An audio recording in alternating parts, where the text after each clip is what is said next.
Before the artillery ever spoke along the 38th parallel, Korea had already lived through a generation of fracture. In 1910, Japan annexed the peninsula and set about remaking it into a colonial outpost, railways and factories on the one hand, censorship and police batons on the other. The March 1st movement of 1919, a nationwide call for independence, was met with prisons and firing squads. In the mountains and the far north, guerrillas fought a long, thin war against Japanese patrols. Among them, a young partisan commander named Kim Il-sung learned the craft of ambush and the power of revolutionary myth. In the cities, a different lesson took hold. To survive, many Koreans had to work within the empire's machinery. Schools taught in Japanese, bureaucracies that answered to Tokyo, factories fed by forced rice and labor. The empire that seemed permanent collapsed in a week in August 1945. Japan surrendered. Soviet troops came down from Manchuria. American planners in Washington, Colonel Charles Bonesteel and Dean Rusk, looked at a small-scale map and drew a line along the 38th parallel to divide zones of occupation. The Soviets accepted. A grease-pencil border cut a country in half without asking a single Korean where his family lived. Two governments took shape in the vacuum, each claiming to be the only Korea. In the north, Soviet officers moved quickly. People's committees were organized. Collaborators purged. Land reform decreed in 1946 that seized estates and redistributed fields to peasants. A political front coalesced around Kim Il-sung, whose anti-Japanese credentials and Soviet backing made him the face of a new democratic People's Republic. In the South, American military government, USAMGIK, arrived late and overwhelmed. It needed order fast and often relied on the only police it could find. Many were the same Korean officers who had served under the Japanese. Labor strikes and left-wing committees that had sprung up at liberation were suppressed. The United States favored a staunch anti-communist, U.S.-educated exile named Syngman Rhee, who could rally conservatives, landlords, and Christians into a state that would not turn red. The split hardened into blood. On Jeju Island in 1948, protests against separate Southern elections morphed into an uprising. Counterinsurgency followed, brutal, often indiscriminate. Villages burned, tens of thousands died. That autumn, soldiers in Yosu and Suncheon mutinied rather than sail to Jeju. They were crushed. North of the line, purges took different forms of landlords, religious leaders, and those deemed hostile to the new order. Refugees from both directions crossed the parallel, carrying rumors and grief. Families learned to keep politics inside the house and the door barred at night. The great world poured in. The Cold War congealed with dizzying speed. The Truman Doctrine and Marshall Plan in 1947, the Berlin Blockade in 1948–49, the Soviet atomic bomb in 1949, the People's Republic of China declared that same year after communist victory. In Washington, Korea looked like one tile in a larger mosaic of containment. In Moscow and the new Beijing, it looked like a vulnerable frontier through which the United States might peer into the communist camp. American troops, who had occupied the South since 1945, withdrew most combat units in 1949, leaving a small advisory group, KMAG, to train the Republic of Korea Army. The Soviets had already pulled their forces out of the North in 1948, but left behind something more durable: doctrine, trainers, and arms.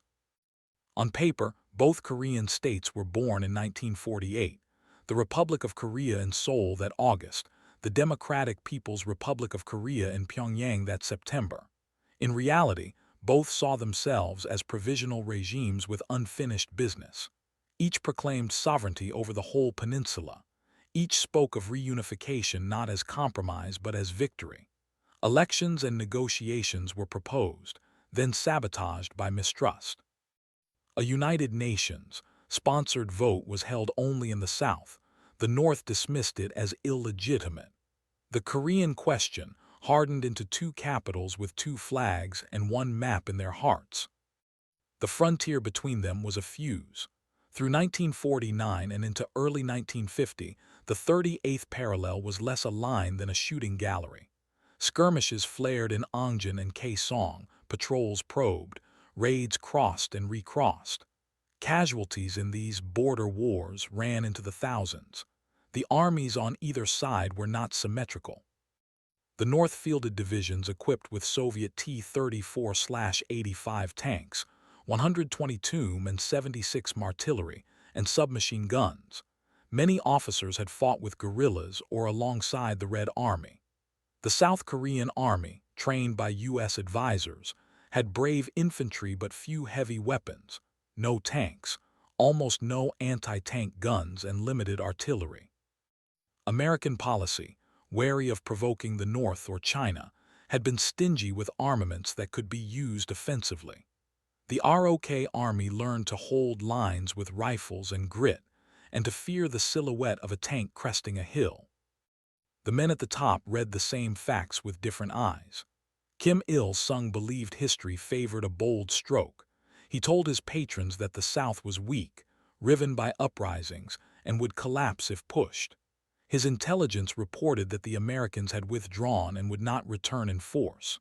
In early 1950, fresh from victory in China, Mao Zedong looked across the Yalu and saw a buffer he preferred painted his own color.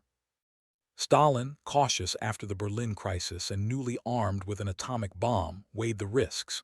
In April 1950, he gave Kim conditional approval to liberate the South, promising tanks, artillery, and advisors, but warning that if the Americans intervened, Kim must turn to China, not to Moscow, for men. Mao later agreed to aid if the United States pushed to the Yalu. The green light was not a shout but a nod. Signals from Washington were mixed. In January 1950, Secretary of State Dean Acheson sketched America's defensive perimeter in the Pacific and did not explicitly include Korea. The speech was read in Pyongyang and Beijing as absence of commitment, though other U.S. messages insisted Korea mattered. NSC 68, a classified policy paper completed that spring, argued for a global build-up against the Soviet bloc. The United States did not plan to fight for Korea, neither did it intend to cede the map without argument. Ambiguity, so often a tool of diplomacy, would soon be tested by the clarity of a tank column. Ordinary Koreans caught the drift of strategy in small ways: new uniforms in a cousin's unit, a neighbor's disappearance after a night knock, a teacher whispering that family letters should never cross the line. In Seoul, President Ri's government jailed leftists and claimed to speak for all Koreans. In Pyongyang, Kim's regime staged parades and promised unity under a red star. Both broadcast reunification as destiny, and both prepared to write it with other people's sons. The last weeks before the war felt like the ones before a summer storm: heat, tension, and an edge in the air. Border firefights spiked again that spring. North Korean divisions redeployed at night. Logistics troops stocked depots near the front. Soviet advisors reviewed timetables. South Korean commanders, reading the same horizon, filed warnings that a major offensive might be imminent. In Washington, some analysts agreed. Others dismissed the alerts as policy pressure from Seoul. In Tokyo, General Douglas MacArthur, commander of U.S. occupation forces in Japan, watched the peninsula from across the strait with the impatience of a man who had never loved surprise. Just before dawn on Sunday, June 25, 1950, artillery batteries along the 38th parallel cracked the dark. Barrage after barrage walked across ROK outposts. T-34s rolled forward with infantry clinging to their hulls. Rain fell, then steam rose from the road as the sun came up. Phone lines to the south went dead, then chattered with reports that contradicted each other only in how bad they were. The war Koreans had feared and prophesied for 5 years had begun, and within days, the fate of a peninsula would be tied to decisions made far beyond it. At first light on June 25, 1950, the frontier vanished under the roar of guns. North Korean artillery flattened ROK border posts. T-34 tanks, low, fast, and shockingly tough, rolled south with infantry riding the decks. In Seoul, telephones rang until the lines went dead. Staff officers stared at maps suddenly meaningless. The Republic of Korea Army, brave but light on heavy weapons, fell back from roadblocks to river lines to the capital streets, trading ground for hours. By June 28, Seoul fell. Engineers blew the Han River bridges too late, trapping friendly troops on the north bank and turning a retreat into a scramble. Refugees poured down the roads with bundles and children, walking inside the war because there was nowhere else to walk. In Washington and New York, a different kind of artillery went off, votes and cables. President Harry Truman ordered air and naval support for the South. The UN Security Council, meeting while the Soviet delegate boycotted, called for members to repel the attack. Within days, American transport planes ferried ammunition and advisors from Japan. Carriers steamed toward the peninsula. Reconnaissance pilots counted tanks on roads south of Kaesong. The United Nations flag began to mean something more than talk. But the first American ground unit to meet the North Korean spear learned how little talk matters at the point of a gun.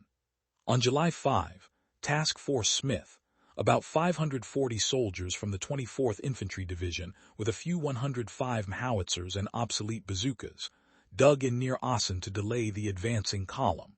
They fired. The rockets bounced off T-34 armor. The North Korean tanks clanked through the line as if swatting flies. Infantry followed, flanking the position. After a few hours of stubborn resistance, Task Force Smith broke and bled south, leaving their first dead on a road they barely slowed. Too little, too late, one officer wrote later, and too light. The retreat became a fighting withdrawal.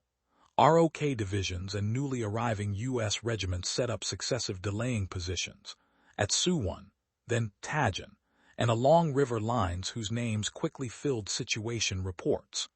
In mid-July, at Taejon, Major General William Dean of the U.S. 24th Division fought a brutal street battle to hold the city long enough for others to escape. When the line cracked, Dean stayed behind, directing traffic, helping wounded and firing a bazooka at a tank that shrugged off the shot. He disappeared in the chaos and would spend the rest of the war as a prisoner. The cost bought days. Days meant ships unloading at Pusan, airfields in Japan humming with sorties and a trickle of tanks, M24s, then M4A3E8 Shermans, and at last heavier Pershings, crossing docks that a week earlier had seen only crates and cranes. Meanwhile, at sea and in the sky, the balance began to tilt. Carrier groups, USS Valley Forge and HMS Triumph among them, launched strikes on bridges, rail yards, and columns. B-29s out of Japan went after supply hubs. F-80s and F-51s clawed at trucks on mountain roads. In the northwest, the air war that would later be named MiG Alley had not yet begun. For now, UN pilots ranged widely and hit hard. Still, the ground truth held. North Korean infantry, battle experienced, stiffened by tanks and artillery, kept coming. By late July, the United Nations forces and the ROK Army had contracted into a shrinking crescent around the peninsula's southeast corner. Its spine was the Naktong River. Its lungs were the ports of Pusan and nearby airstrips and depots. Its heartbeat was a simple order from Lieutenant General Walton Walker, 8th Army Commander: stand or die. The newspapers would call it the Pusan Perimeter. On the ground, it felt like a fence built out of men, sandbags, and faith that ships would keep arriving. The perimeter bent around key cities: Masan on the southwest approach, Taegu near the river crossings, Pohang guarding the east coast, Gyeongju in the corridor between. The North Koreans looked for seams and found several. In early August, they punched across the Naktong in rubber boats and on hastily built footbridges, creating what the Americans called the Naktong Bulge. In the heat and rain, battalions fought for hilltops with names that were numbers: Hill 206, Hill 409, attacking at dawn, counterattacking at dusk, dragging the wounded down slippery slopes under mortar fire. Units that had been strangers a week before learned one another's habits, Artillery batteries learned the distances between every bend of the river by memory. At Masan, to the southwest, an entire North Korean division tried to break through toward the coastal road. U.S. Marines and Army regiments fought seesaw battles around Sabuksan and along the Chinju corridor, where a ruined village could change hands 3 times before sundown. At Pohang on the east, ROK divisions held airfields that UN pilots needed like lungs. At Tagu, the center of the arc, the enemy massed for a push that, if it succeeded, would split the line and doom the port. Church bells and factory whistles were suppressed. Civilians were evacuated when possible. Tragedies occurred when fear and suspicion collided with columns of refugees at bridges. Commanders were forced to make decisions under fog and rumor with seconds to spare, and not all decisions were clean. One thing was clear: the longer the perimeter held, the stronger it became. By mid-August, American anti-tank teams were armed with the new 3.5-inch super bazooka, whose shaped charge warheads could punch through a T-34's glacis. More artillery arrived. Fire coordination improved. ROK units, bloodied, rallied, and re-equipped, stiffened the line with local knowledge and a rising sense that this, at last, was the place to stop running. The Navy's logistics bridge from Japan to Pusan thickened into a pipeline. Ammunition, rations, vehicles, medical units, radio spares, each crate a stitch in a seam that had to hold. In late August and early September, the North Koreans launched their biggest effort, the Great Nakdong Offensive. They crossed at night in multiple sectors, infiltrated through cornfields and along gullies, and threw fresh regiments at tired positions. Some penetrations went deep. An ROK regiment might wake to find enemy troops behind its headquarters. An American company might find its supply road raked by machine gun fire from a hill it thought secure. But the UN line, flexing, cursing, and bleeding, refused to snap. Counterattacks supported by massed artillery and close air support pushed bridges and beachheads back into the river. On the radio nets, forward air controllers called in strikes measured in yards. Pilots rolled in so low they came back with stalks of corn stuck in their air intakes. While 8th Army clung to the arc, a very different scheme matured in a quiet map room in Tokyo.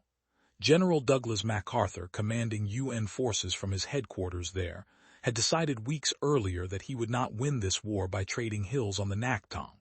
He wanted to leap.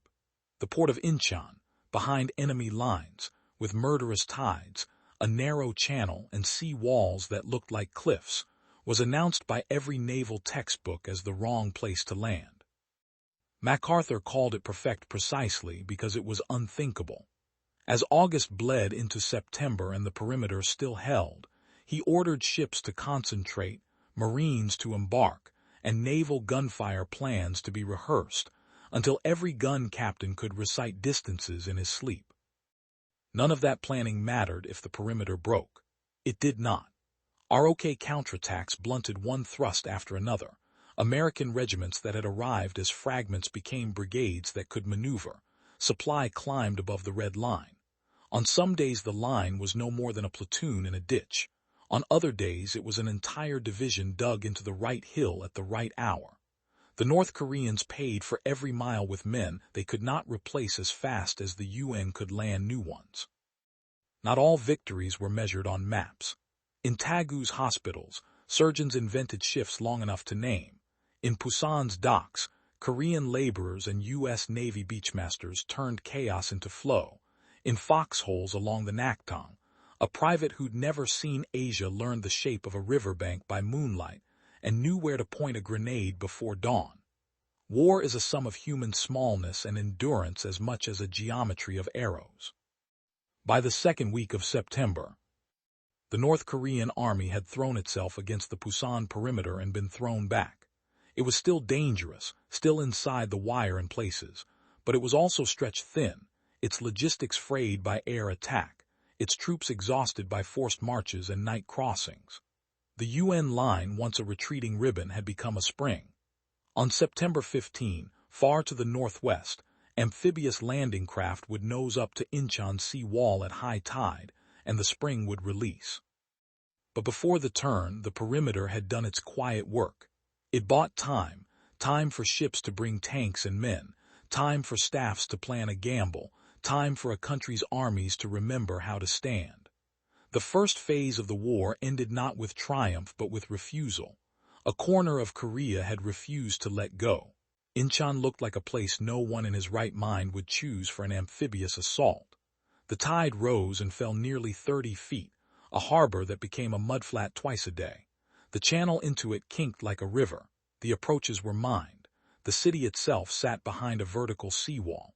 Naval handbooks put Incheon in the Do Not Attempt column. General Douglas MacArthur read the same notes and smiled. He wanted the wrong place precisely because the enemy would think it impossible. Through late August and early September, while 8th Army clung to the Pusan Perimeter, a separate force took shape in Japan. X-Corps, under Major General Edward Almond, would be the Blade, the 1st Marine Division, tough and recently reconstituted, the U.S. 7th Infantry Division, rebuilt with reservists and returning veterans, Navy and Marine Air, carriers offshore, cruisers and destroyers loaded with ammunition. Vice Admiral Arthur Strubble's 7th Fleet gathered the ships. Minesweepers combed the approaches. Naval guns rehearsed fires until the officers could recite the ranges from memory. The operation was code-named Chromite. The date circled on the calendar was September 15. 2 days before H-hour, cruisers and destroyers hosed the island of Walmi Island, with shells. It sat like a plug just inside the harbor mouth, its guns able to rake any ship that tried to reach the city. On the morning tide of September 15, the first act began. Marines in Amtrak's nosed toward Green Beach at Walmi, the sun low and the tide just high enough to float the assault. Ladders went up the seawall. Marines went over under machine gun fire. By mid-morning, Walmi was in American hands, its guns silenced, its causeway to the mainland ready for tanks and trucks as soon as the sea went out and came back again. Then the harbor emptied, as Incheon always does, ships settling in the mud, assault teams waiting, men crouched behind the shelter of their own hulls and seawalls for the moon to tug a second tide. Late afternoon, the water rose and the second act began. At red and blue beaches, Marines ran landing craft right up to the vertical granite, scaling ladders scraped, grapnels bit. The first waves pulled themselves onto the lip of the city while naval guns cracked over their heads. In the streets and alleys beyond, North Korean defenders, orested but stunned by the audacity of a landing they had discounted, fell back toward roadblocks. Incheon was an ungainly masterpiece, 2 landings divided by hours and a moon, forced on a city designed by nature to prevent it. Once the foothold was secure, X-Corps moved with practiced speed. Tanks clattered over the causeway from Walmi. By the 17th, Marines seized Kimpo Airfield. Before the week was out, C-47s were landing supplies on the same runways where North Korean aircraft had parked 3 days earlier. In the alleys of Incheon, interpreters shouted surrender terms. In the harbor, stevedores turned into soldiers and soldiers into stevedores as loads that had ridden ships across the Pacific were wrestled onto trucks in a single arc of motion. The effect across the peninsula was immediate. North Korean staff officers traced the ink line from Incheon to Seoul to the Pusan Perimeter and realized they were being unzipped from the back. MacArthur's intent wasn't simply to surprise, it was to cut. From Incheon, X-Corps drove east to seize the road network and south to block any retreat. At the same time, freed by the knowledge that a hammer was falling across the enemy's shoulders, 8th Army launched a coordinated breakout from the Naktong. ROK divisions and U.S. regiments crossed the river, pried the enemy out of his bridgeheads, and began to drive west. The North Korean People's Army, overextended and tired, lost the thread. Units that had fought with iron discipline suddenly found themselves with no gasoline, no food, and no orders that still matched the map. The battle for Seoul became the pivot. MacArthur wanted the capital retaken quickly. Symbolic victories matter in wars that are also arguments. The Marines took the western approaches while the 7th Division and ROK units pushed on the flanks. Street fighting is always a meat grinder of corners and doorways. Seoul was no exception.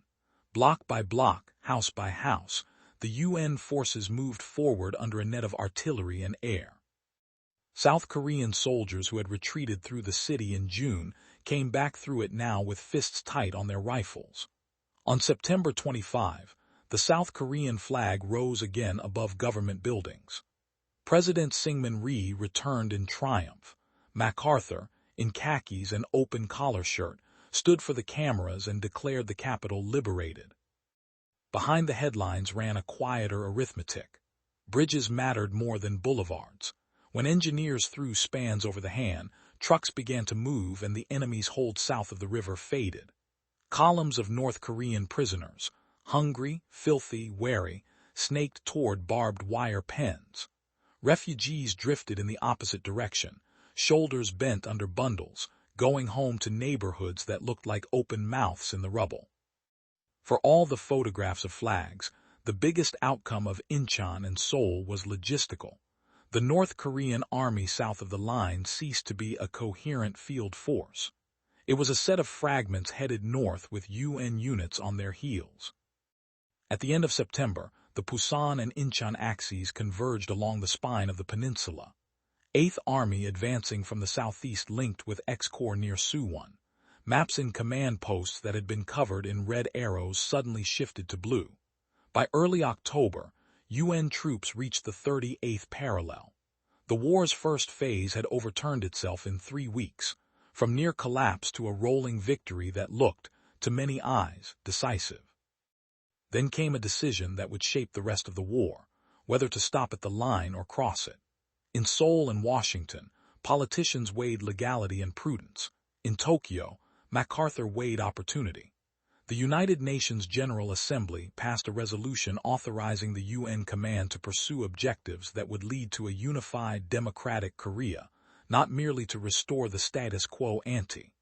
China warned that if foreign troops approached the Yalu, it would not stand idly by. Some in Washington believed the warnings were bluff, others did not.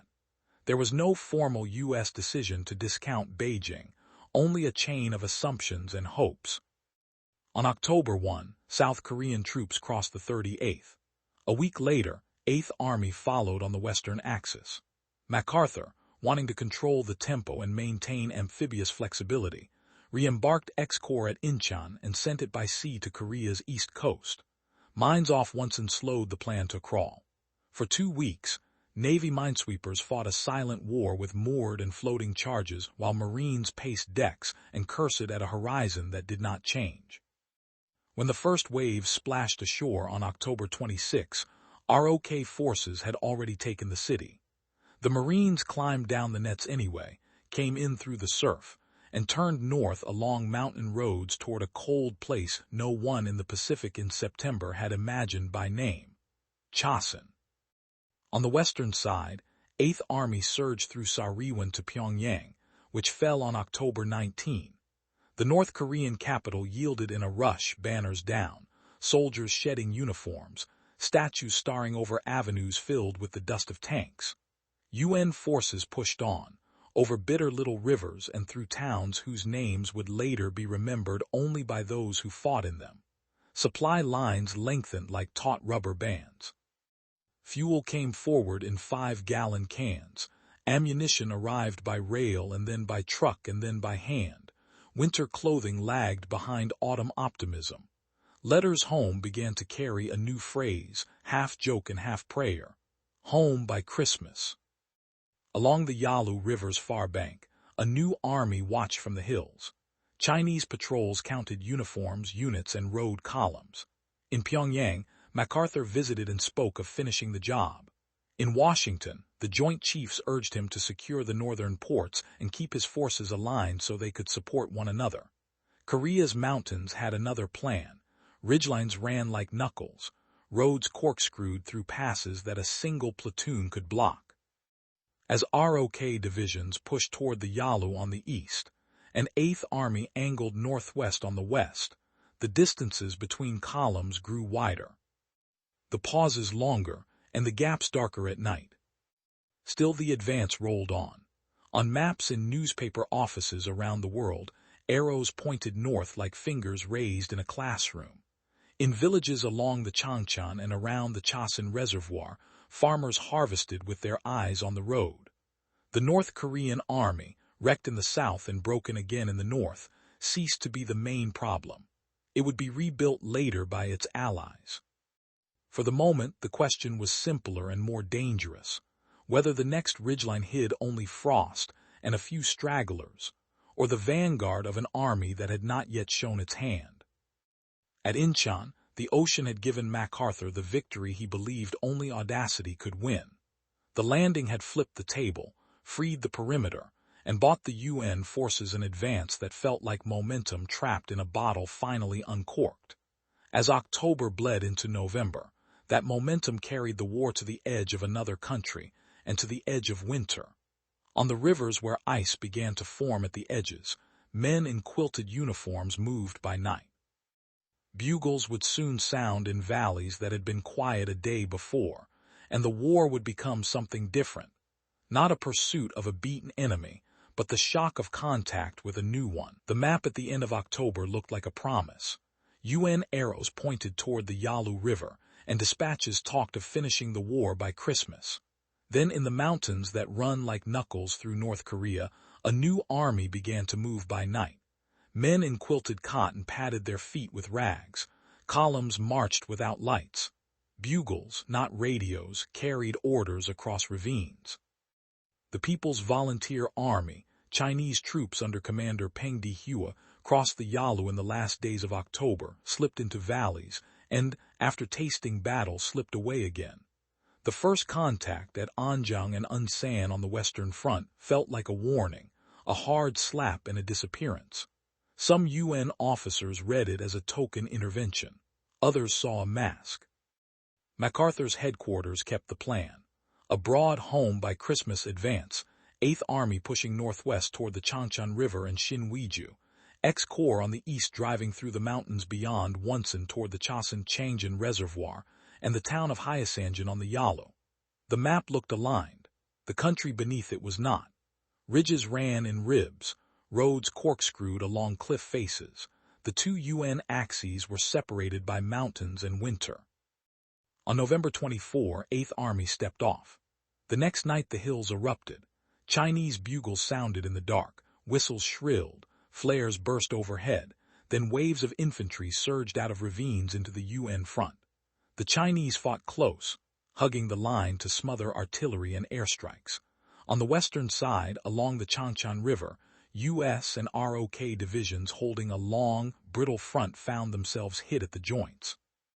Company outposts vanished under white-clad figures.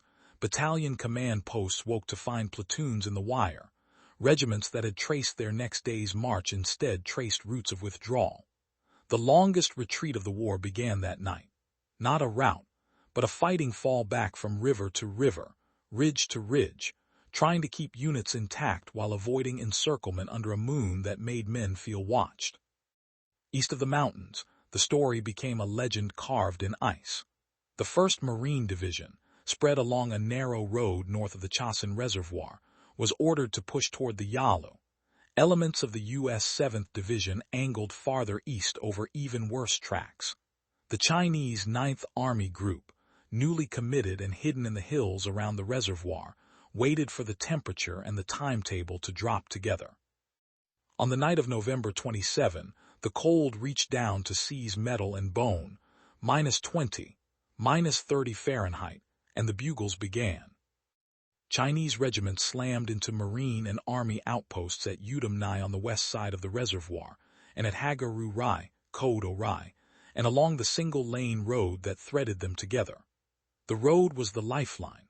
Cut it, and every position became an island.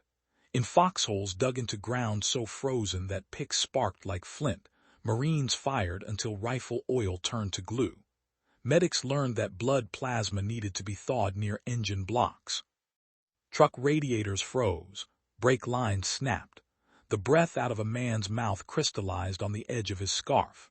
Chinese units, whose own suffering was ferocious, many had no winter kit at all, used numbers and terrain to seep around perimeters and make the road a string of ambushes. At Udom-Nai, the 5th and 7th Marines held a pocket under continuous attack. At Toktong Pass, a rifle company clung to a knob of ground whose name would become a hymn among Marines. At Hagaru Rai, engineers scraped a rough airstrip from frozen earth by chipping and blasting, marking the edges with gasoline cans and prayer. Pilots in Corsairs and Panthers flew so low they could read names on parkas, laying rockets and napalm on ridgelines just beyond the wire. When a battalion radioed that it had been overrun, controllers walked in strikes almost on top of friendlies, knowing the alternative was silence. Marine Major General O.P. Smith took a map, measured what he had, and wrote a sentence that told the truth without flinching the word nobody wanted. "We are not retreating, we are advancing in a different direction." He meant south. The division would gather itself and break out along its own road, attacking toward its base by killing every roadblock on the map between Udom-Nai and the sea. It was a tactical decision, and a moral message to men who had fought 3 nights for the right to see dawn. This was not a flight but a fight with a compass. The breakout began on December 1. Columns moved at first light, headlights blacked out, with tanks angling their turrets to cover rock walls and machine guns stitching brush where an ambush could nest. Each day was the same grim geometry, Marines forming an armored fist at the head, an infantry column, a snake of trucks behind, and a rearguard that fought like a door that will not shut. At each hairpin turn they found a barricade, logs, rocks, wrecked vehicles, backed by rifles and machine guns in caves above. Artillery rolled forward by bounds, the last howitzers firing point blank before being hooked to trucks and dragged around a blasted corner. At night, Chinese probes scraped the edges of the bivouac. Grenades arced in violet circles. Corpsmen crawled through snow to men who cried out and then stopped. Between Hagaru Rai and Kodo Rai, the road crossed a chasm over Funchalin Pass on a concrete bridge blown by the Chinese. Without it, nothing moved. Air Force C-119, flying boxcars, and C-47s dropped replacement bridge sections by parachute. M2 steel treadway panels bundled like Lego for giants onto the frozen airstrip at Hagaru Rai. Engineers slung them under trucks, shepherded them up the road under fire, and bolted them in place while snipers hunted the sparks. When the last pin slid home, the convoy crawled across a silver sliver into daylight and the next fight. The brutality fell on both sides. Chinese casualty lists for Chosin ran appallingly high, combat and especially exposure. The USMC suffered 4,000 battle casualties and thousands of frostbite injuries. Army regiments, less cohesive and more widely scattered, paid dearly. The 31st Regimental Combat Team of the 7th Division, Task Force Faith, holding the east side of the reservoir, was hit again and again, until it lost most of its men trying to break south along the ice and road. Survivors were pulled into Marine lines at Hagaru Rai looking like ghosts with weapons. Meanwhile on the Western Front, 8th Army fought its own winter pilgrimage. Chinese attacks along the Changshan split regiments and turned planned thrusts into rearguards. Lieutenant General Walton Walker's order was simple: keep the army intact. Over the first week of December, American and ROK divisions pulled back from one river line to the next, using artillery in sheets and air power whenever weather allowed to burn valleys clean behind roadblocks that had to hold for an hour, then another. Seoul, liberated with trumpets in September, fell again to Communist forces on January 4, 1951. Walker himself died in a Jeep accident on December 23. Matthew Ridgway took command of 8th Army wearing a grenade on his webbing and a sense that defeat often begins with language. He banned the word retreat, ordered units to dig in on reverse slopes, to patrol aggressively, and to shoot the first man who said, "We're whipped." Discipline, in his mind, could be a weapon like any other. On the East Coast, the breakout from Chosin ended at Hungnam, a port ringed by mountains and by Chinese regiments moving down the roads. What followed was a kind of industrial miracle. From December 12 to Christmas Eve, the Navy and Merchant Marine evacuated X-Corps, about 105,000 troops, 17,500 vehicles, 350,000 tons of equipment, and at the insistence of commanders on the ground and shipmasters with consciences, more than 90,000 Korean civilians who crowded the docks with the possessions they could carry. The SS Meredith Victory, a single Liberty ship, loaded 14,000 refugees in 5 days and sailed south through winter seas without escort, heat, or light. Chaplains called it the Christmas miracle of Hungnam. When the last ship cleared the harbor, engineers blew the fuel dumps, the piers, and the warehouses. Fires climbed into the cold air and wrote a chapter ending on the sky. By New Year's, the war's mirror had flipped. UN forces back in the south, digging, bleeding. Chinese and North Korean armies pushing, and then outrunning their own logistics. The extreme cold cracked rifle bolts and will alike. Positions traded hands in hill fights whose names were numbers and crests.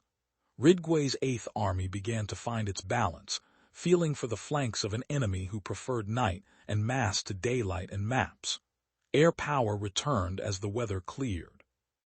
B-26s hunted supply columns.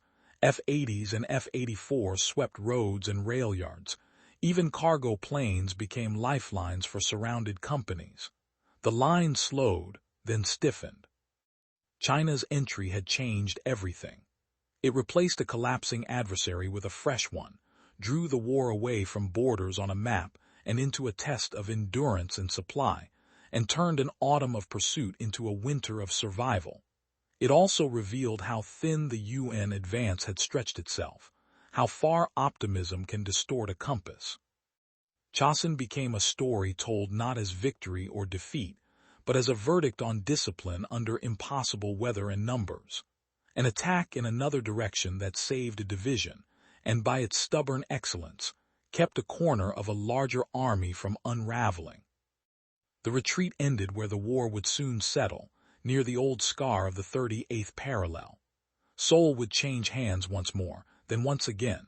Then the front would harden into connected hilltops, trenches, and outposts with names like Bloody Ridge, Heartbreak Ridge, and Pork Chop Hill. The fight would pivot from sweeping arrows to inches of ground, and from motor columns to men in bunkers waiting foe. Winter broke, and with it the sense that the war could be ended by momentum alone. The retreat had stopped. A different kind of fighting began, measured in ridgelines, artillery tubes, and months. General Matthew Ridgway, now commanding 8th Army, took stock in early 1951 and changed the verbs of the war. No more fall back. Dig in, patrol forward, hit flanks, keep units alive. He told commanders to take the high ground and not let it go. He told rifle companies that an aggressive platoon could change the map by a quarter mile, which was often all that mattered. In late January, 8th Army stepped off with Operation Thunderbolt, then Killer and Ripper, methodical pushes that used artillery sheets, short, sharp advances, and flanking patrols to pry the enemy off river lines. The Chinese and North Korean forces had outrun their supply. The United Nations had not. By March, UN troops crossed the Han. By mid-month, Seoul, lost twice already, was back in South Korean hands. The city was a sculpture of ruins by then, a grid of broken teeth, but the flag went up and the railheads behind it hummed again. China answered with what it called the Fifth Phase Offensive, a spring storm meant to break the UN line and take Seoul a third time. In April 1951, the Imjin River Valley became a furnace. On its banks, the British 29th Brigade held against night river crossings, bugles, and waves of infantry, until its center, 1st Battalion Gloucestershire Regiment, was cut off on a hill called 235. The Gloucesters fought until ammunition ran out, and only a handful slipped back through the hills. Their stand bent the enemy's timetable and bought hours for the line. Farther east at the town of Kapyong, Australians of the 3rd Battalion, Royal Australian Regiment, and Canadians of Princess Patricia's light infantry dug in along a knife-back ridge and stopped the road to Seoul with rifle fire and bayonets. The Chinese offensive stalled, then recoiled under counterattacks and airstrikes. The front stabilized near the scar of the 38th parallel. At the same moment the army on the ground steadied itself, the command at the top changed. General Douglas MacArthur, long the dominant voice in the theater, publicly clashed with the Truman administration over strategy, pressing to expand the war into China, to strike Manchurian bases, to use every tool at hand. Civilian control answered. On April 11, 1951, President Truman relieved MacArthur and put Ridgway in overall command. General James Van Fleet took 8th Army. The dismissal lit headlines. In the foxholes the war kept its pace. Patrol at dusk, stand to at dawn, sandbags between. By summer 1951, the front had congealed, an irregular line of heights and valleys running from the Yellow Sea across the spine of Korea to the Sea of Japan. It would move, but only like a door on a rusty hinge. Negotiators met at Kaesong in July, later at Panmunjom, to begin talking about an armistice. As diplomats opened briefcases, soldiers opened range cards. Each side tried to improve its local ground before the map was frozen by a signature. Thus began the hill battles, names that still carry dust. Bloody Ridge, Heartbreak Ridge, the Punch Bowl. On Bloody Ridge, September 1951, ROK and U.S. units attacked a saw-toothed crest in the east where interlocking bunkers, mines, and mortars turned every 20 meters into a gun barrel. Men learned to crawl with wire cutters, to feel for tripwires with a bayonet tip, to throw grenades by the sack into burrowed caves. When Bloody Ridge finally fell, the Chinese held the next ridge behind it. Heartbreak Ridge, September, October followed. A month of attack, counterattack, and artillery so dense that wounded sometimes reached aid stations with ears stuffed by mud, not cloth. Marine and Army units fought through the Punch Bowl, an ancient caldera, using flame, satchel charges, and bulldozers to peel back dugouts that looked like doorways into the earth itself. What changed from 1950 to 1951 was scale and aim. The war's giant arrows had shrunk into inches. Companies attacked to take one spur that overlooked a road. Battalions rotated through fighting pits the way factories rotated shifts. Artillery became the king and the executioner. Van Fleet's 8th Army massed guns and ammunition on a scale unheard of in 1950, able to roll a curtain of fire across a valley so thick that infantry advanced with the rule of thumb. Stay close enough to feel the wind of your own shells. The Chinese and North Koreans answered with their own artillery creeping forward on sledges and by night mules, and with a tolerance for casualties that bent the stomach and the mind of opponents who watched wave after wave come through smoke. Above it all, a separate war was written in contrails. The northwest corner of Korea near the Yalu River became MiG Alley, where jet-age rivals, U.S. F-86 Sabres and Soviet-built Mi-G-15, dueled at altitude for the first time in history. Many MiG pilots were North Korean or Chinese. Some were Soviet, flying in the uniforms and names of allies. Claims and counterclaims about kill ratios filled propagandists' notebooks, 10-1 for the Sabre in some accounts, lower in modern analysis. But the essentials mattered more. The Sabre generally owned the high air, protecting B-29 bombers that had been savaged in daylight and now flew at night, and giving UN ground forces an umbrella over the line. Meanwhile, fighter bombers, F-80s, F-84s, F-51 Mustangs, flew interdiction day after day, cutting rail lines, cratering roads, hunting trucks with rockets, and fire in a campaign nicknamed Operation Strangle. The aim was simple: starve the front of ammunition and food. The enemy adapted, moving at night, camouflaging depots in hillsides, laying decoy tracks that soaked up bombs like sponges. The Navy kept a cold, patient hand on the shoreline. Blockade, bombardment, and airstrikes from carriers that shuttle ran off both coasts. Marines who had traded amphibs for hill fights still rode helos in experiments that would later become doctrine. In forward outposts, radios crackled with talk that mixed century and slang. On the horn, drop short. Mark that with Willie Peter, a Technicolor counterpoint to the black and white photographs taken by correspondents in muddy trenches.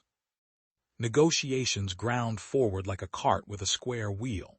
The biggest rock under it was prisoners of war. China and North Korea insisted that all POWs be returned. The UN command, citing international law and the interviews of prisoners who feared going home, insisted on non-forcible repatriation. The principle was high. The human cost sat behind wire, tens of thousands in camps on the islands and along the south coast, guarded by soldiers who learned Korean and Chinese words for stand down and stay back, faster than they learned the words for please. Riots erupted. Compounds turned into geometry problems solved by tear gas, clubs, and too often bullets. Propaganda trucks on both sides blasted songs and slogans at outposts within earshot of the line. A chorus for negotiators huddled in Quonset huts at Panmunjom, where arguments over table shapes stood in for arguments over lives. Seasons turned. In autumn 1952 and spring 1953, the War of Inches intensified into outpost fights whose names would become metonyms for futility and stubbornness. Old Baldy, T-Bone, White Horse, and at last Pork Chop Hill. On those knobs, often little more than bare crowns of rock, companies would take a trench at night, be shelled off it by day, take it again at dusk. The ground mattered less for the terrain than for bargaining power. Each side clung to losses because to let go would be read at Panmunjom as concession, a language of dirt and blood translated into paragraphs. Artillery did most of the killing. Machine guns and mortars finished the rest. Medical teams learned to run aid stations that could triage 30 men in minutes. Engineers learned to cut new trench lines, then roofing them with timbers and sod to buy soldiers a foot of safety between their helmets and the sky. For civilians, stalemate did not mean quiet. Minefields spread like man-made weeds. Villages along the line were evacuated, then shelled. Refugees raised new roofs out of canvas and tin farther south. Black markets rose. Schools reopened in classes held under flour sacks that had once carried American or UN markings. In the north, bombing and the mobilization of labor turned factories into ghosts and teenagers into ditch diggers. The human river that had begun in June 1950 had not dried up. It simply ran slower. The armies themselves had changed by 1952. The Republic of Korea Army, rebuilt and expanded, held long stretches of the line, often with American artillery and advisors behind it. Chinese divisions rotated men, bringing in fresh rural draftees who learned to move at night under loads that made backs ache 40 years later. The U.S. 8th Army in 1952 was not the one that had scrambled at Asen. It was a tempered instrument, less forgiving of mistakes, better at logistics than anyone in theater, still short of sleep but not short of shells. In the air, the Sabre, MiG duel continued as a daily hunt while the rest of the air forces, UN and Communist, flew the kind of war that rarely makes the highlight reels: escort, reconnaissance, flare ships, and rescue. Helicopter medevac matured, H-13 Angel helicopters plucking wounded from ridgelines and getting them to MASH units in minutes rather than hours. Survival rates rose. Scars filled the place where graves might have been. By early 1953, both coalitions were tired in ways that don't fit in communiques. China had held, North Korea still existed, the United Nations had not been pushed into the sea, and the South still stood. None of that answered the question of where to stop. The answer arrived the way war's answers often do, by arithmetic. Losses mounted for gains that could be erased. The front froze into a crooked scar across the waist of Korea, and the war split in two. One war fought with patrols and artillery over ridgelines. Another fought with pencils and patience in a village that had not existed on most maps before 1951, Panmunjom. There, in canvas tents and Quonset huts that sweated in summer and rattled in winter, men in uniforms argued over where a line should lie, how wide it should be, and what to do about prisoners who no longer wanted to go home. Talks began in July 1951 after 8th Army's spring counteroffensives had clawed the line back toward the 38th parallel, and after the Chinese Fifth Phase offensive had broken its teeth at the Imjin and Kapyong. The opening act felt like theater: escorts in white gloves, translators with stopwatches, a flourish over the shape of the table. The real argument was simpler and harder. The communist side, North Korean and Chinese officers led by General Nam Il, wanted the armistice line pinned to a fixed political idea, the 38th. The UN command's negotiators, led eventually by the granite-faced U.S. General William K. Harrison, Jr., insisted the line should follow the actual line of contact, the ground as held by troops. The hills decided the first question. The map would be traced roughly where soldiers now faced one another, not where a grease pencil had once run across a wall in Washington. Then came the knot no one could untie cleanly: prisoners of war. In earlier conflicts, captives were traded back like ledger entries. Korea made the question human. In UN camps on islands off the south coast and on the mainland, interviews showed that tens of thousands of prisoners, especially nationalist Chinese who had been swept into the PLA and anti-communist Koreans, refused repatriation. The UN command argued that forced return violated law and morality. Beijing and Pyongyang argued that refusal was a product of coercion and propaganda inside the camps. The issue burned through 1952 like a fuse. Inside Wire, riots and breakouts turned compounds into battlegrounds. Outside, artillery laced the hills while negotiators looked for a formula that would not betray principle or pride. The War of Inches continued because the larger war would not allow it to stop. Outposts like Old Baldy and White Horse bled under bombardment and night assaults. In April and May 1953, a pair of bare knuckles called Pork Chop Hill became shorthand for the entire logic of the stalemate. Companies fought like boxers in a clinch for ground that mattered mainly because it could be pointed to at a table. Artillery crushed trenches into chalk. Relief companies clawed up slopes in the dark, were thrown off by shellbursts at noon, and took the same trench again at dusk. The men who held those pits could not see Panmunjom, but they were its punctuation. Politics shifted beyond the hills.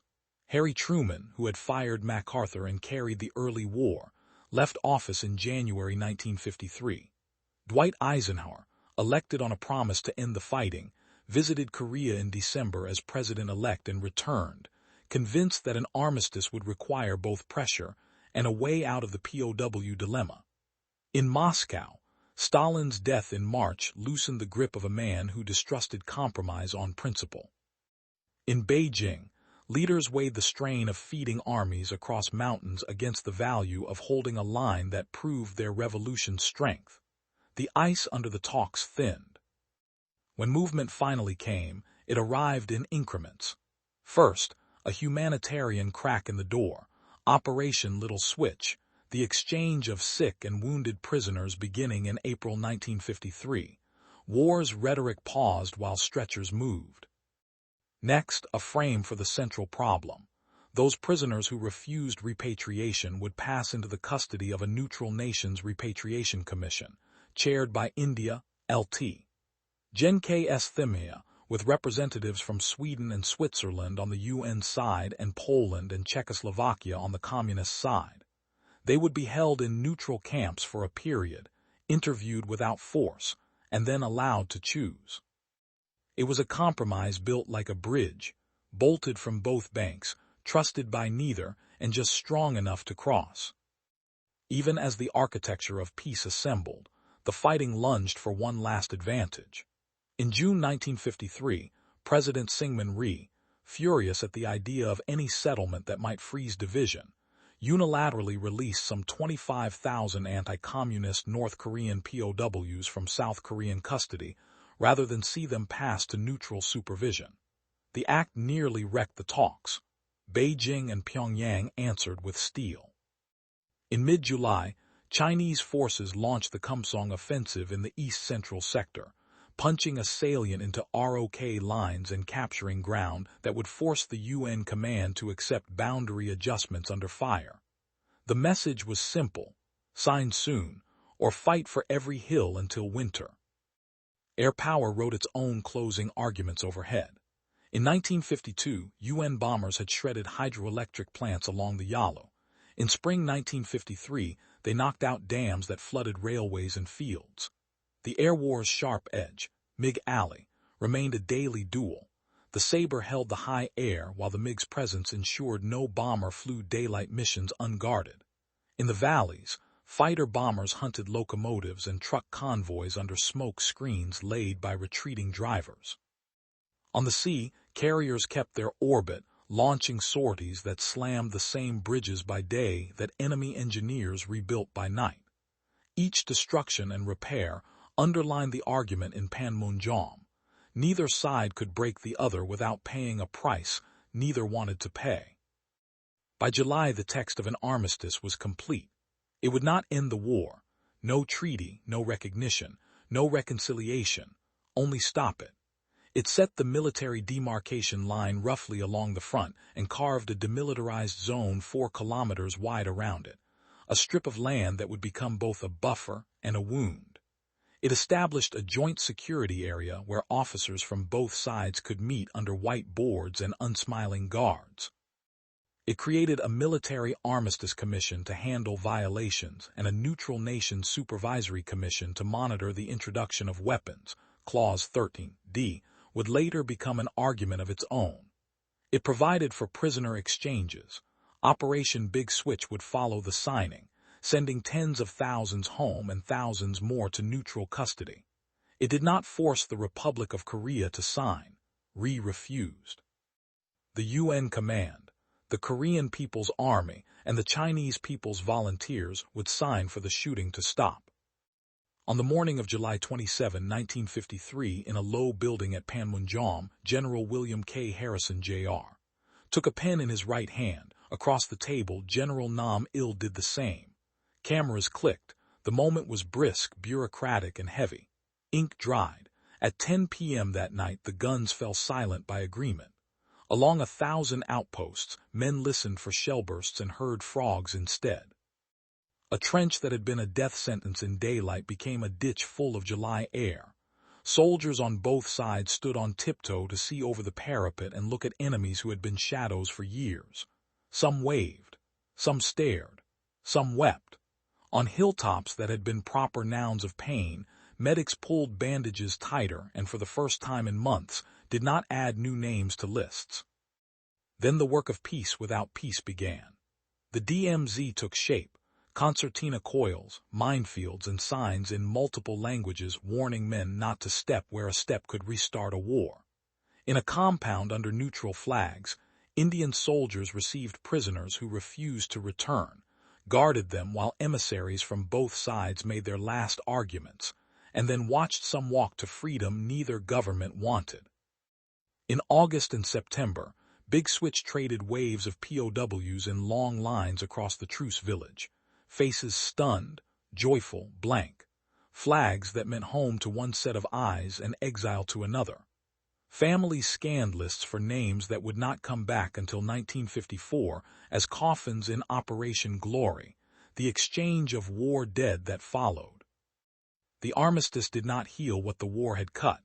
The DMZ was not a border in the legal sense. It was a pause that hardened into a frontier. Patrols squared their shoulders along it. Watchtowers sprouted, trenches became tidy and permanent. In Seoul, a city leveled 3 times, rebuilding began in earnest. In Pyongyang, factories rose from ruins under slogans that framed survival as victory. Veterans returned with scars from frost and wire. Widows learned to stretch rations into meals. Orphans learned the shape of a new country. The United States signed a mutual defense treaty with South Korea. China kept the North within its embrace, and the Cold War found in Korea a fixed point around which to orbit new crises and deals. No treaty has ever replaced the armistice. The line holds because men on both sides hold it, and because the memory of what it costs to draw it makes the thought of erasing it feel like breaking a bone that never set right. The DMZ became, paradoxically, a haven for cranes and deer, and a museum of what war leaves behind. The Joint Security Area, bright blue conference huts and a single slab where the demarcation line runs like a scar through a room, became a stage where soldiers stand a foot apart and pretend to ignore each other while cameras count the distance. The war did not end in victory or defeat but in punctuation, a long dash between two halves of a sentence still not finished. The men who signed at Panmunjom could not promise peace. They promised a quieter kind of courage, to keep the guns silent, to live with a line, to wait for politics to do what artillery could not. The next chapter belongs to the ledger that war leaves, names, numbers, lessons learned and unlearned, and to the question that hangs over every conflict ended by truce. What did it change, and what did it? When the guns fell quiet on July 27, 1953, what remained was not peace but a pause, and a ledger too heavy for paper. The Korean War killed on a scale that paperwork can only hint at. About 36,000 Americans died and more than 100,000 were wounded. South Korea lost at least 137,000 soldiers. North Korean and Chinese military deaths ran into the hundreds of thousands. For civilians, the toll was worst of all, millions dead or missing, and roughly 10 million people separated from family across a line that had once been a line on a map. Seoul changed hands 4 times. Whole counties in the north and south were scrubbed of towns and rail beds by bombs and artillery. The armistice froze the front, but it could not freeze grief. The war changed governments and the people who obeyed them. In the south, Syngman Rhee emerged from the war a hero to some and a stubborn autocrat to others. His refusal to sign the armistice and his 1953 Mutual Defense Treaty with the United States tied Seoul's security to Washington even as his police jailed opponents. He fell to popular protest in 1960. Later strongmen would promise stability, then growth, then, at last, democracy. South Korea's post-war decades cleaved history into 2 eras: a hungry, traumatized 1950s, and later, a hard-won economic miracle that lifted a poor, war-torn country into the ranks of industrial powers. That ascent sits on the memory of ruined streets and ration books. In the north, Kim Il-sung consolidated power under the glow of victory, defined as survival. The state rebuilt with Soviet and Chinese aid, ideology hardened into a dynastic system. The war's destruction and the permanent threat from the DMZ justified militarization at home and a siege narrative abroad. Over time, that path bent toward missiles and nuclear programs. Decades later, the shadow of 1950 still stretching across the peninsula in a different shape. China's entry into the war transformed the People's Republic. The regime called the conflict a war to resist America and aid Korea, a victory that had saved a neighbor and bloodied a superpower. The price: hundreds of thousands of casualties, a drained treasury and years of austerity, was the other half of the story. The PLA learned hard lessons in logistics, night maneuver, and combined arms. Its officers gained experience that would shape doctrine for a generation. The war locked the Sino-American relationship into hostility that would not thaw until 1972, and it tightened security ties with Moscow, ties that later frayed into the Sino-Soviet split. The Chinese volunteers went home to parades and needs that peacetime could not always meet. The United States drew its own conclusions and lines. The war helped cement the doctrine of limited war, fighting for objectives short of total victory. Under nuclear shadows, you never lift. Truman's firing of MacArthur fixed another lesson: civilian control of the military in wartime is not optional. Defense budgets spiked. NATO hardened. The U.S. ringed Asia with alliances. ANZ-US with Australia and New Zealand. Mutual defense with South Korea and Taiwan. Bases in Japan and Okinawa. In Japan itself, wartime special procurements, ship repairs, uniforms, radios, jump-started factories and port traffic, nudging an occupied, shattered economy into the early gears of its post-war boom and the creation of the self-defense forces. The Soviet Union stayed off the armistice document, but on the war's stage. Soviet pilots, often flying MiG-15s out of Manchurian bases in Chinese or North Korean markings, dueled with American F-86 Sabres over MiG Alley. The Kremlin supplied tanks, artillery, and advisors. It counted on Korea to drain Western strength while keeping the conflict boxed, a testbed for jet combat and a rehearsal for proxy warfare in a nuclear age. For soldiers and surgeons, the war was an accelerant. Helicopter evacuation, little H-13 Angels, fluttering into landing zones with red crosses on their noses, cut mortality by pulling the wounded off ridges in minutes. MASH units, antibiotics, and improved vascular surgery turned injuries that once meant death into survivable scars. Jet fighters set tactics for decades. Radar-guided night bombing and all-weather flight matured. Amphibious doctrine got both a triumph Incheon and a caution mines at Wonsan. On the ground, armies relearned the old truths. Logistics wins campaigns. Rivers matter. A platoon that patrols forward suffers less than a battalion that waits to be found. For civilians, the war's legacy was simpler and harder. Absence. Mines and unexploded ordnance seeded fields for decades. Refugees made new towns out of tents. Orphans learned to read in classrooms roofed with tin and hope. In later years, Red Cross brokered family reunions on the border, which show elderly men and women touching faces they had last seen as children. Those tear-damp rooms were the quiet opposite of the maps in command posts, the human cost as a single face. The Armistice's architecture still stands. The military demarcation line snakes across hills and paddies.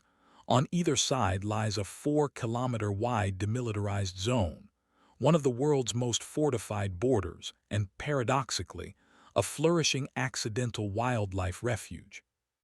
The Joint Security Area at Panmunjom, with its blue huts and a concrete lip that marks the line, serves as a stage where soldiers stare through sunglasses, and where, from time to time, leaders cross a step into history and back again. Clause 13D of the Armistice, meant to limit new weapon introductions, became an argument neither side ever fully won. The Military Armistice Commission and a neutral nations supervisory commission persist in their niche, relics that still answer phones. The shooting stopped, but the story did not. The 1968 Blue House raid, the seizure of the USS Pueblo, the 1976 axe murder incident in the JSA, gunfights in tunnels under the DMZ, naval clashes in the Yellow Sea, each flare-up reminded the world that a truce is not a treaty. Later came different gambles. The Kaesong Industrial Complex, summits in 2000, 2007, and 2018, moments when the line seemed to soften, and others when missile tests and nuclear detonations made it feel harder than steel. Through it all, roughly 28,000 American troops remain in South Korea under a mutual defense treaty, training with ROK forces beneath banners that date to 1953. The war is officially over, only between sunup and sundown. The war left legal and moral debris. Atrocities marked both sides. Massacres under the fog of counterinsurgency in the South, including the Bodo League killings. Summary executions by retreating and advancing forces in the North, prison camp abuse, and incidents like No Gun Rai, which Americans and Koreans are still trying to fully account for. Memory is part of justice. The Korean War left memories that are complicated, contested, and essential to tell. For many outside Korea, the conflict came to be called the Forgotten War, overshadowed by World War II's triumph and Vietnam's televised trauma. In Korea, it is not forgotten. It is the reason a conscript stands a post in winter and a farmer sees cranes in a no-man's land where no man may farm. It is the reason families keep old photographs under plastic and why grandfathers look north when the news is bad. It is why a city of glass towers, Seoul, keeps sirens that can still sound and why a capital of parades, Pyongyang, marches beneath murals of a war no one was permitted to doubt. What did the war change? It turned a civil conflict into a hinge of the Cold War, drew the United States deep into Asian security for generations, and shaped the birth of modern China as a military and political power. It accelerated Japan's recovery. It made the United Nations idea of collective security real enough to bury. It taught generals how to fight limited wars, and it taught politicians how hard they are to end. It left a line that is both a tripwire and a promise. Cross this and the past returns. Respect it and perhaps the future can be negotiated.